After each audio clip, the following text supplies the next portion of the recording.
just want to talk to me about this video, Special Agent Brandon, and what your view is on whether or not what was happening in that video was safe. So I would say that regardless if Mr. Crumbley was standing over his shoulder or not, that would not be safe. The firearm is on top of a dining room table. It's loaded. The safety's off, and it's pointed in a direction that if you're inside their home, you can't tell from the video whether he's facing the front of the home or the side of the home. But regardless, the firearm's pointed in a direction that would be almost chest level if a person was beyond the walls of the house or if a person was standing nearby. Not to mention almost, pointing the firearm at the cat. All right. That's the magazine. Can you tell if it's loaded or not? Yes, that magazine there, you can see the rounds of ammunition in the firearm. All right, and you said, could you see whether there was a round in the chamber? I don't believe there was until he loaded the magazine and then sent the slide forward, or else it would have malfunctioned. Okay, where's he loading? That's loading the magazine. Is that's the safety? Yep, so the safety's not engaged, and the round is, the top of the magazine is visible there, and once he sends that slide forward, that's what takes that round and puts it into the chamber. Okay. What if that was being supervised by somebody like James? Would it change your opinion of the safety of that action? No, so based on what we spoke about before being the 4 rules of firearm safety, so obviously that firearm is loaded, so treat every firearm like it's loaded. Point it in a safe direction, so there's really no safe direction for that firearm to be if it's chest level on a table. The only safe position would be whether it was outside or pointed at the floor. Obviously if you're loading a firearm to carry on your person, you point it at the floor where it's away from people so it can't hurt anyone if it discharge. Okay. I want to draw your attention to September 1st. Did the defendant, did James take his son to the shooting range on that day? Your Honor, I'm just going to ask for clarification. September 1st of what year? 2021. The weapons weren't purchased until June 2021 and November 2021. Yes, I believe that's correct, yes. All right, and Exhibit 185, what is that? It says, it's a Facebook message from James Crumbley to Jennifer Crumbley, and it says, the shooter and I are headed to the gun range. And Exhibit 186 and 187? Those are receipts from the gun range in Clarkston, both in James Crumbley's name. The one on the left is for range time. It's like 200 rounds of 22 caliber ammunition, 2 silhouette targets, and then a rental of a 22 caliber revolver. And then on the right-hand side is 1 50-round box of 22 caliber ammunition. Did James take a video of his son that day? Yes. And how do you know? It was located on James Crumbley's phone. And that's Exhibit 188? Yes. All right, we're going to play that.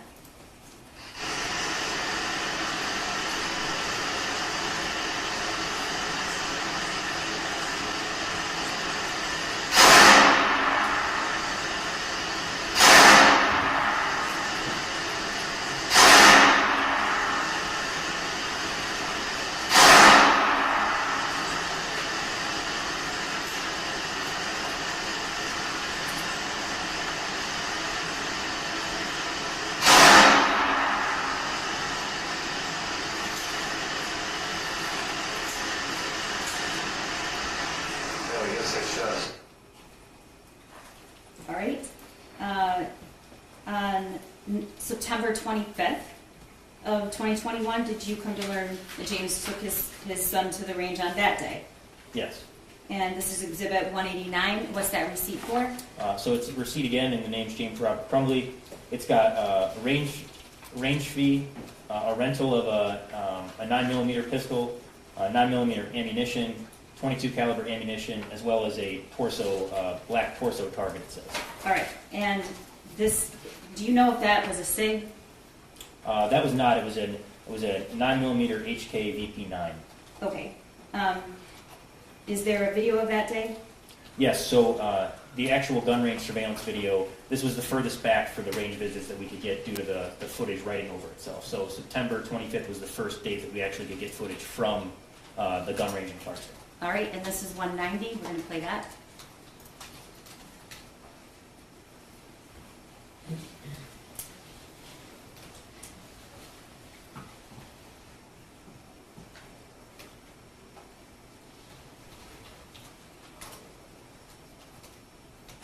And what are we looking at here? So this is at the gun range in Clarkson. This is outside of the shooting area. This is where you pay for targets, ammunition, rent firearms. In the white sweatshirt is Mr. Crumbley wearing the, looks like a Seattle Seahawks ball cap. And then you have the shooter wearing a gray sweatshirt, dark colored pants, Nike shoes, and a black hat.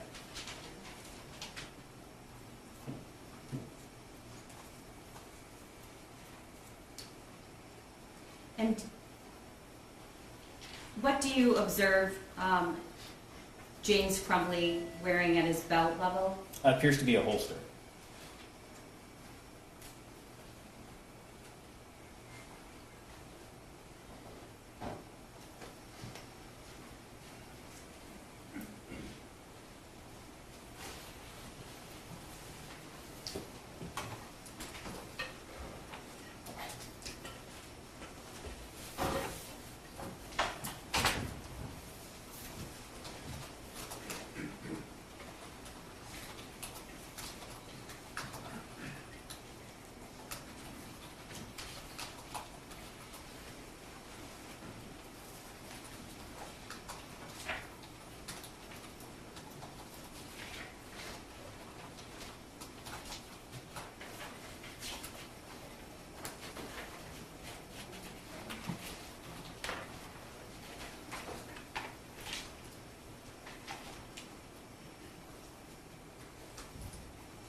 And can you tell the jury what you're observing? So at some point, it looks like the shooter was trying to clear a malfunction from the firearm. He's checking the chamber to see if a round's chambered. He's having some kind of malfunction with it, and he is having trouble clearing it. And can you tell what firearm that is? The footage here is real grainy. I can't say for certain.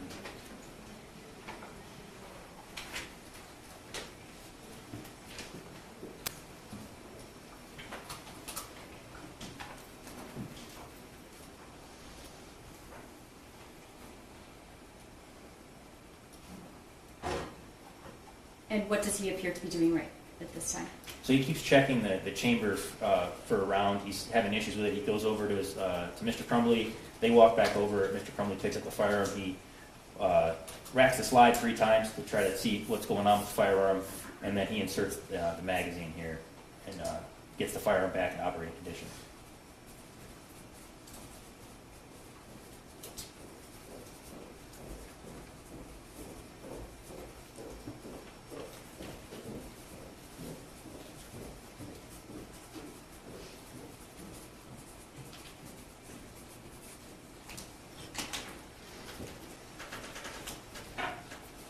All right, what is the relative price difference between the 9mm ammunition and 22 ammunition? So just generally speaking, a 9mm ammunition is more expensive than 22 caliber ammunition. 22 caliber ammunition is more for target practice, and 9mm ammunition can be used for anything from target practice to home defense. It's generally more expensive for 9mm ammunition. And when you say more expensive, can you roughly say about how much, generally? It honestly, Objection to relevance, Your Honor. Yeah, what's the relevance? The relevance is that 9mm ammunition is expensive, and it's typically not something that you would buy just to shoot at the range, particularly if this is your hobby. It's expensive. That calls for speculation, Your Honor. Well, unless he knows, unless he knows. Is 9mm ammunition, because of the cost, is it something that you typically see at a range? people do shoot 9mm ammunition at the range. Now, what level of money they're willing to pay for that type of ammunition all varies depending on if you're going to shoot at the range. Obviously, you're going to try to use less expensive ammunition, but I'd be speculating anything beyond that. Okay, thank you.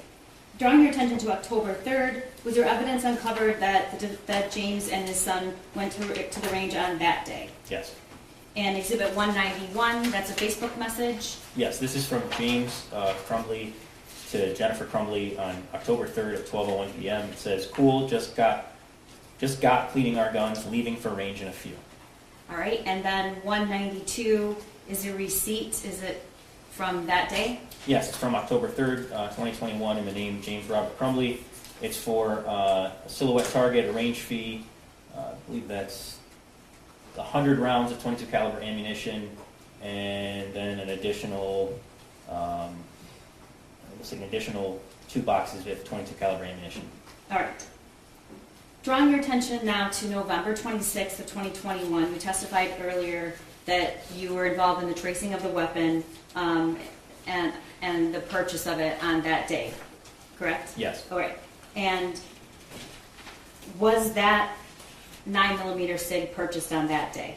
Yes. I'm showing you previously admitted 37 and 38. We talked about this. What are these? This is the receipt from the gun store in Oxford for the Sig Sauer SP 2022 9mm pistol that was sold to James Crumbley. All right, and the cost? It was the gun itself was $489.95 with tax. It was a total of $519.35. All right, and 38 is what? This is the pistol sales record that would have been completed by the gun store and signed by Mr. Crumbley, documenting his purchase of the Sig Sauer pistol. And were you able to, or did you review any posts that the shooter made with this firearm purchase for him? Yes.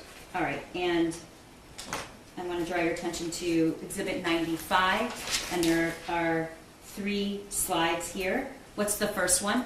So the first one, so the text for the post, it was November 26th, says, "Just got my new beauty today, Sig Sauer 9mm. Ask any questions, I will answer." It's a picture in the Crumbley's kitchen.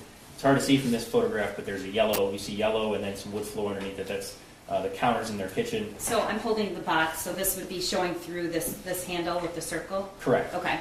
Yes, and that is the Sig Sauer SP 2022 purchased by James Crumbley. All right, and then the second slide? This is a picture of the defendant's son holding the Sig Sauer SP 2022 in the Crumbley family residence. That's the same floor inside their house. And it's a post? Yes. All right, and it says? It's the same. So the same text appears in all 3 photographs, but there's the second. There's the first photograph of just the firearm, second of Mr. Crumbley's son holding the firearm, and then the third picture, I believe, is the Mr. Crumbley's son lining up the sights. So on a firearm, there's the rear sights and the front sights, and when you line those up, that's what you're shooting at. That's what you use to aim, and that's where those 3 dots are aligned. That's Mr. Crumbley's son pointing the firearm at the floor inside their residence. All right. Drawing your attention to 97, Exhibit 97. This is, where was this photo found? This was found on Jennifer Crumbley's cell phone. It depicts the top firearm where you see the red dot again is the Keltec the P17, and then the bottom firearm is the murder weapon. It's the Sig Sauer SP 2022. This is all inside of the Sig Sauer box. You see the 2 Sig magazines on the right side of the screen, plus the ATF pamphlet and the cable lock provided by Sig Sauer. Okay. Anything stand out to you about this picture? As far as The ATF well, pamphlet? the pamphlet obviously is on top of the foam in this picture, and the cable lock is still in the box with the Sig Sauer. Obviously, it was later recovered in the Keltec box, not in the box with the Sig Sauer. All right, and in addition to the ATF pamphlet, is there anything else posted at the gun store about safety? Yes, so behind the counter in the gun store in Oxford is the same 4 bullet points that are in the inside left cover of that ATF Youth Handgun Safety Act. It hangs behind the counter. All right. Remember, that's 193. Yes, it's 193. All right. I don't know, is this me? Okay. All right. This is Exhibit 42. What is this? That is the cable lock that was provided with the Sig Sauer pistol. All right, and is this cable lock is specifically provided with the SIG with this actual gun? That's correct, yes. Okay, and looking at this, I'm gonna hand it to you now. I can get another pair of gloves. It's getting a little hot up here. I know, I took mine off too. Is it getting hot in here? Yes. It's climbing. Yeah. It happens all the time. Thank you. I don't know if those are the small ones. That's all right. We're working on it.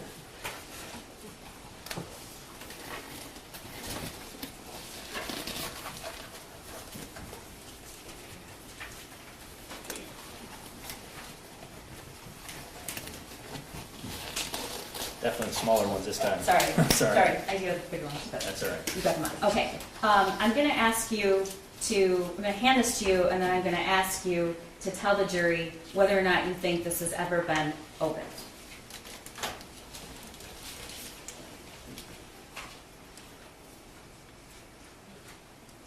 So I would say, is it possible that this top part has been opened? Yes. If this was used consistently and pulled out of this packaging, there'd be more tearing on the side. It's cheap plastic packaging. All right, and what's inside of it at the bottom? So there's the instruction manual in here, as well as the two keys that are still inserted in the cable lock. Okay, and your testimony is this is provided with, I'm gonna take this back. This was provided with the SIG when it was purchased on November 26th, correct? Yes. And where was this found in the home when you searched it on November 30th, 2021? That was in the Keltec box in the kitchen. All right, so it was found not in the SIG box. No, So the Caltech box, which is somewhere here. underneath the SIG box. Okay.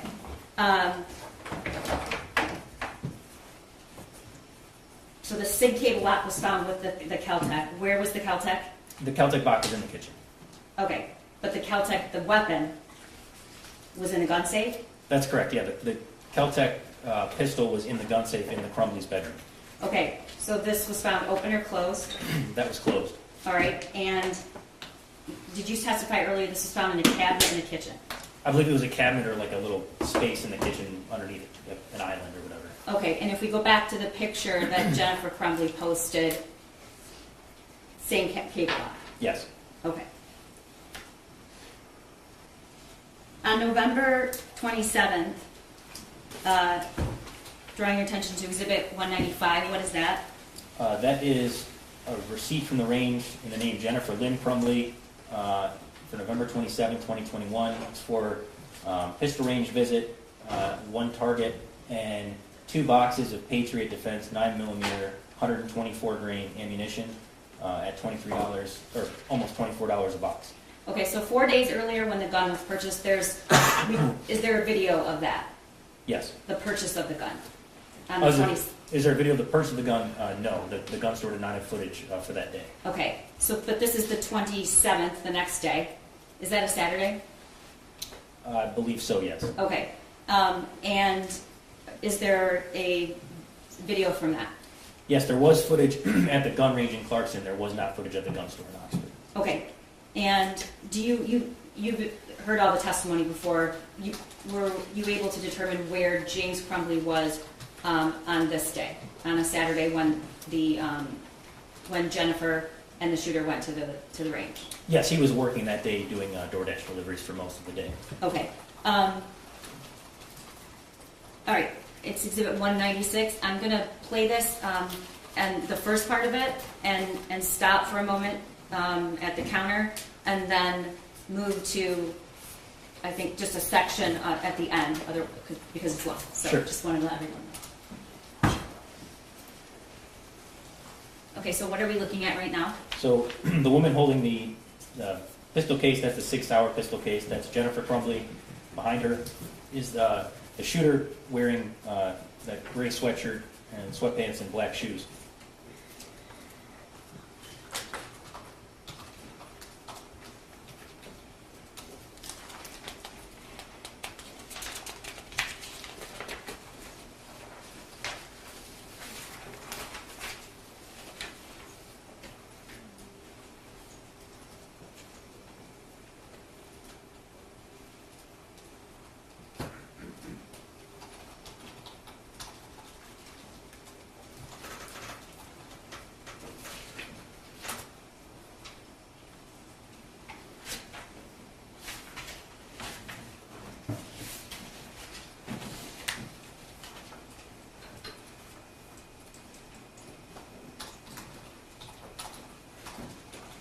Now, she's paying for what, if you know? So right now, I think she just handed him her license. But Okay, based on the receipts for this visit, like I said, there was the target, 2 boxes of 9mm ammunition, and then the range visit itself. all right.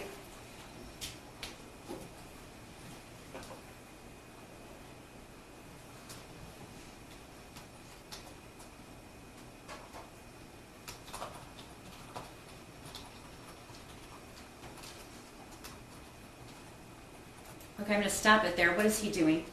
He made a 2 with his hand. All right, and how many boxes of ammo did they actually purchase? 2. Your Honor, I'm going to object. It sounds like the prosecution is asking Agent Brandon to speculate as to what the number 2 could be. There are also 2 people there. There could be 2 sets of ear protection. It could be 2 targets. It could be 2 of anything. She's asking for speculation. That goes to weight, not admissibility. Yeah, I think it does. Okay. You don't know what he was referring to, there's no sound. I don't. If you play the video and it continues, you'll see what happens next. Okay. Okay.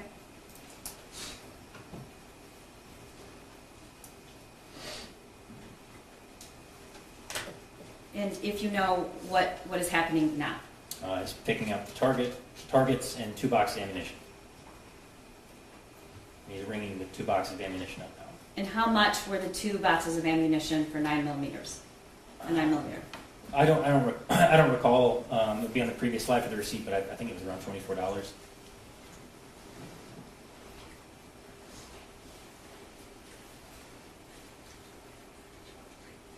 $24 total or $24 for each box? I believe it was 24 for each box. Okay.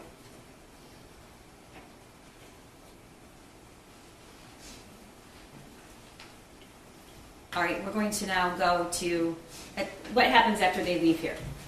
So they pay for their range visit, they get their firearm, or the ammunition, the targets, they then proceed to go put ear protection on and walk into the range and begin to load magazines, and then take turns firing the weapon.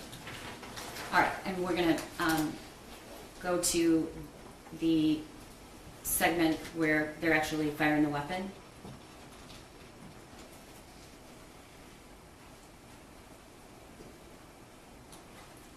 Okay, what's happening here?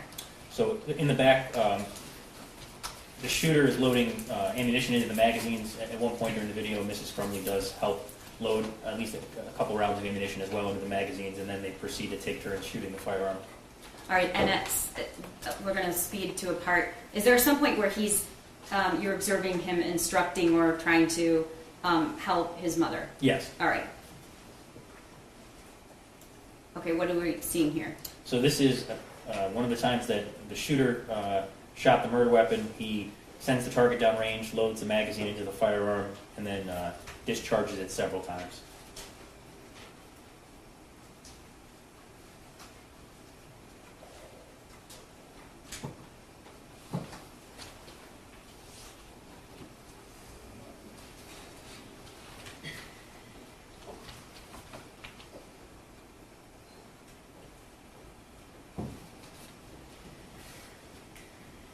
Now, as far as you know, in terms of looking at all the evidence, is that the first time he's fired that weapon, if you know?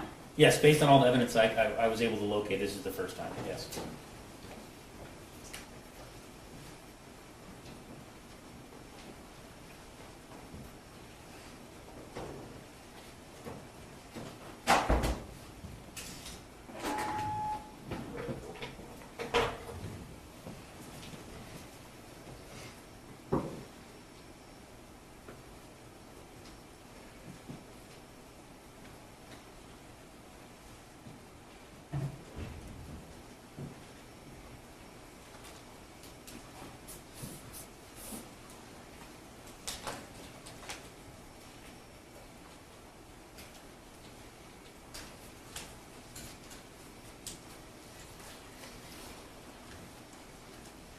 Okay, we're going to jump ahead to, if you know, does Jennifer Crumbley ever fire the weapon? Yes, she takes, I think, 2 total turns firing the weapon, I believe.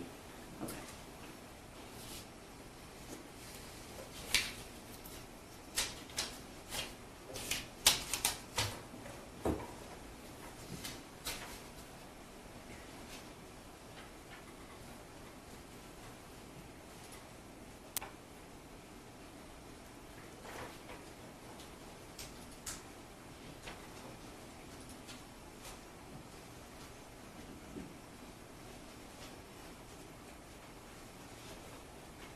And what are you observing right now? So in the video, the shooter's instructing his mother how to load a magazine and chamber around. Right now he's pointing to the slide release, telling her how to send the slide forward and chamber around from that magazine in the firearm.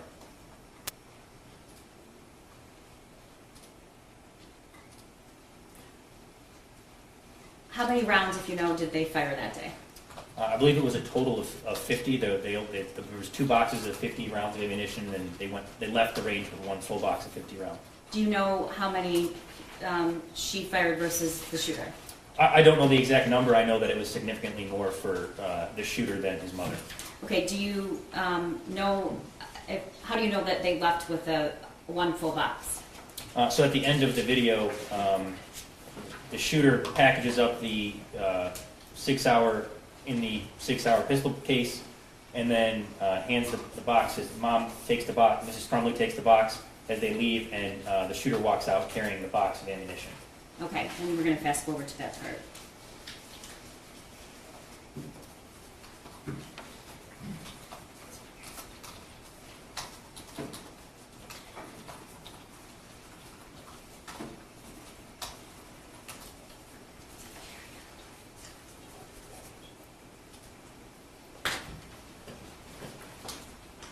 Do you see any, can you, in watching this video, is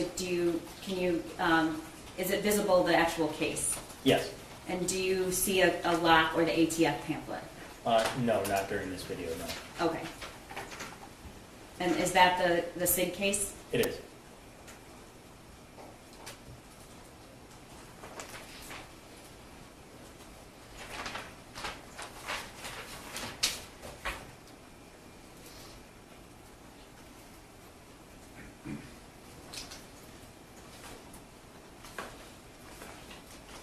Now, is he permitted to carry that gun out of the range?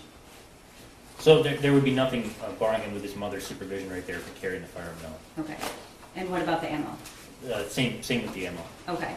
And we see later, he's packaging it up? Yes. Okay. And we see later them leaving, and who's carrying what? Right now he's trying to figure out how to fit all the magazines and the firearm in the pistol case. He eventually, successful in doing so, closes the clamps on the firearm case. His mother walks out with it, and he walks out with the ammunition. Okay.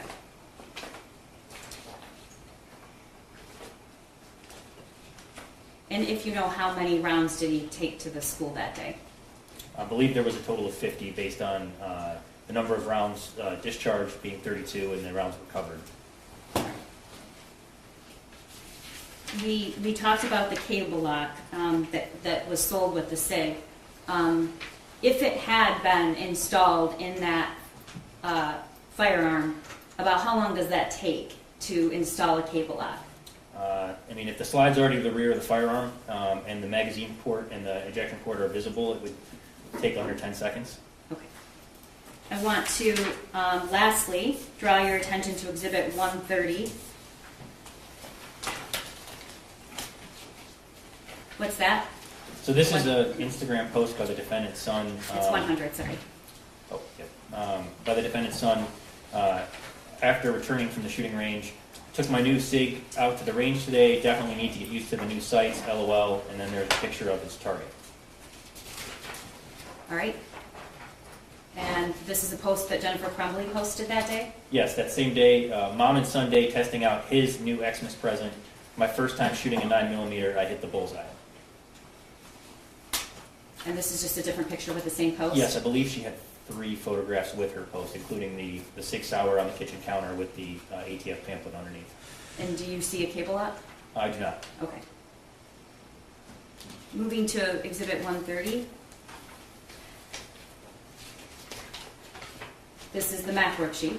Yes. Did you have an opportunity during your investigation to look at this? Yes. And what caught your attention, if anything, with this drawing? The very first thing I noticed was that there was an apparent shooting victim on the drawing. Whether it was a fatal shooting, non-fatal shooting, I'm not certain, but clearly when I looked at it, it was not a suicide. Anything else? Yes, so the firearm that was drawn on the piece of paper, after reviewing the murder weapon, I noted several similarities between the two and believed that this was actually a drawing of the murder weapon. And what was similar? So on the back of the murder weapon, there are striations or lines on the slide of the firearm. Additionally, the shape of what's the trigger guard, so it's the part that where the trigger is housed in. It's that kind of a, let's say that it's like a half U shape where the trigger's inside of, as well as where the ejection port is, and most notably the magazine. So the bottom of that firearm, you see how it's not flush, how there's basically two parts there? That part on the Sig Sauer magazines, there's like a lip that's different than other firearms that shows how it kind of like curves down in the front. All right, next I'm going to, what about is there a picture of any ammo on that drawing? Yes, there's a picture of ammunition. It's definitely a pistol caliber ammunition. It's definitely not .22 caliber ammunition. It does appear to be a 9mm round of ammunition, or at least resemble one. Okay, and next I'm showing you exhibits previously admitted, 97, 101, and 130.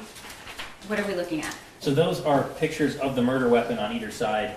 You can see the markings I was talking about, the striations on the back of the slide of the firearm, the shape of the magazine, especially when you look on the picture on the right. You see how it's not a flat shape, it doesn't sit flush with the firearm, how there's different levels there. Additionally, the location of the ejection port and the shape of that trigger guard, again, that half kind of U shape there. And Special Agent Brandon, my last question is, what was your impression when you viewed that drawing? My impression when I viewed the drawing? Yes. That he drew his firearm. In the entire drawing, what was your conclusion or what were your impressions through your investigation? What was the drawing up?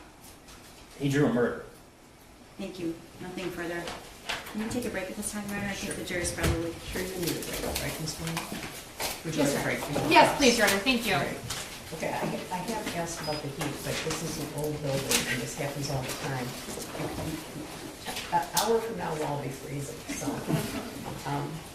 And then let's take a 10 or 15-minute break. You can step down, please don't discuss your testimony with anyone. Yes, All right? Thank you. All rise for the jury.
versus James Crumbley, case number 2227999FH. Ready for the jury? Yes, thank you.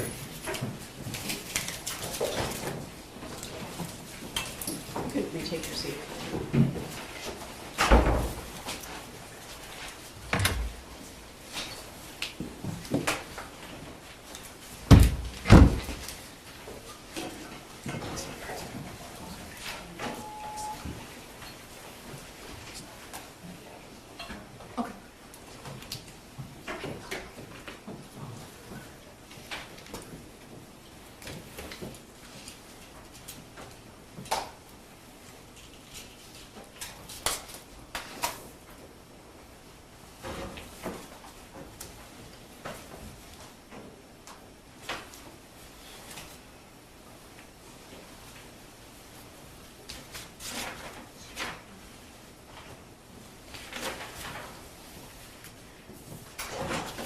All rise for the jury.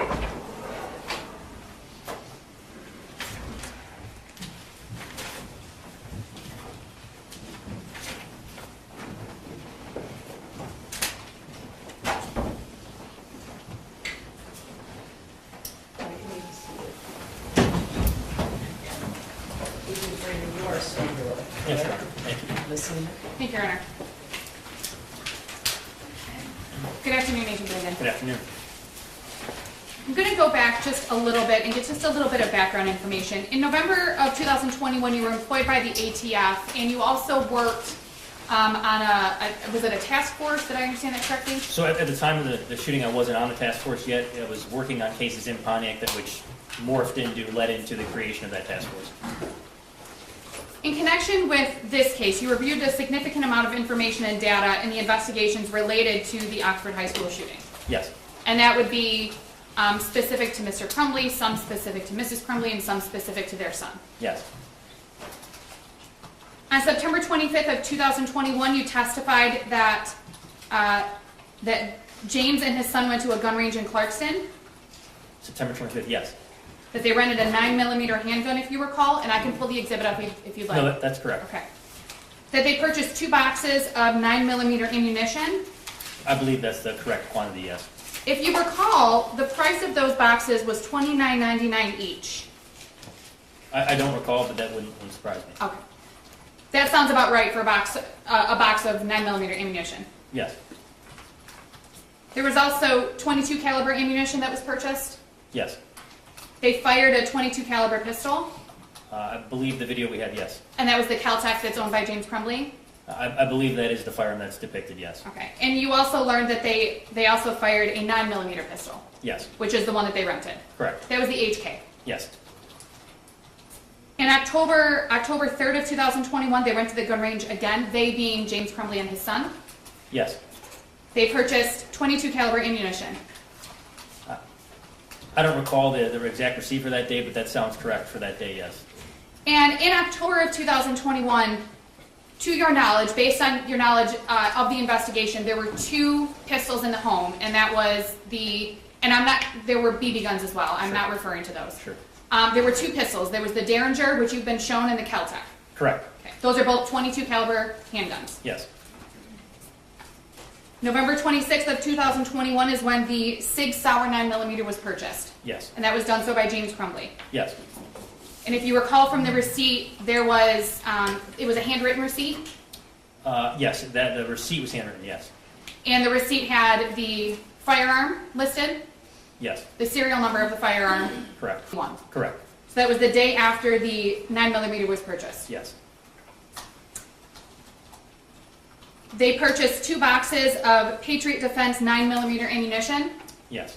Based on your investigation, you learned that they fired 1 full box of ammunition, or at least you believe that that occurred. That's correct. You recall that each box was approximately $23.99.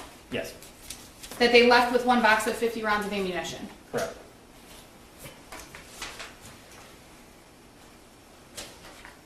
I'm going to get back to, you compared the handgun on the math assignment and also the handgun in the home. I'm going to get back to that in just a minute, but I do want to talk about keeping a handgun safe in a home.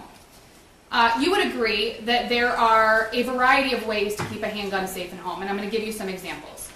One would be to store it in a safe. I would say that's one way to. Are you saying when you said keeping a firearm safe? What does that mean exactly? Sure. Well, just that. Keeping it safely stored, keeping it safe in the home. Safe. I'm not trying to play a game. I'm just trying. So you're saying like keeping it safe from access or from a person? Like I'm trying to understand. Sure. Safe from others, safe from accidents, safe from accidental discharge, Sure. safe from mishandling, safe from ... Sure. That's one way I think you could keep a firearm securely stored inside of a home. You can store it in a locking gun case. We saw that the cases that were on the table, they had holes where you could put a lock in them. Yes, that's That's correct. another way. Yes. Obviously, an unloaded firearm is not inherently dangerous, correct?